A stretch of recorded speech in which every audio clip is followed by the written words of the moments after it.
This is just the beginning of a very sharp outbreak, with 5 times more people suffering already than at this time last year, when the predicted epidemic failed to materialise. Small children seem most vulnerable. These empty desks tell their own story. At the Sunnyhill Primary School in Lambeth, they've had more absences than attendances in the infant classes.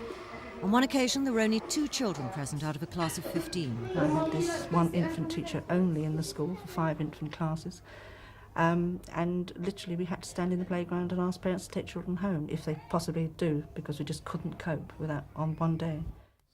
This is by no means the only school where they're abandoning classes or doubling up. Some have reported as many as half their pupils and teachers down with flu. Industry and commerce haven't escaped either, far from it. And this outbreak has only just begun. Flu is a killer, there is no question. And every year, whether there's an epidemic or not, some hundreds or thousands of people die as a direct result of flu. And those are people who are at high risk, as I've said, the people who've already got some chronic disorder of their lungs or their heart. And the flu is the final straw which breaks the back, as it were, and carries them off.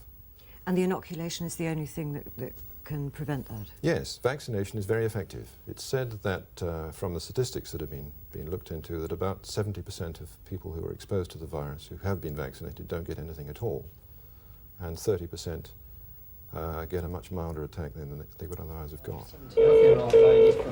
The emergency bed service acts as a kind of clearinghouse for doctors urgently needing to find a hospital bed for their patients. They've already noted a 40% increase in demand for emergency admissions. That covers all ailments, but flu-related admissions have had an important impact. You've got no beds, you can't help us to get one. The present outbreak is caused by Shanghai flu, and this year's vaccine was designed to protect against Shanghai and 2 other strains. It may not be the total answer, but it's the only one we've got. And for the elderly or infirm, it could be a lifesaver. Tricia Ingram's Thames News.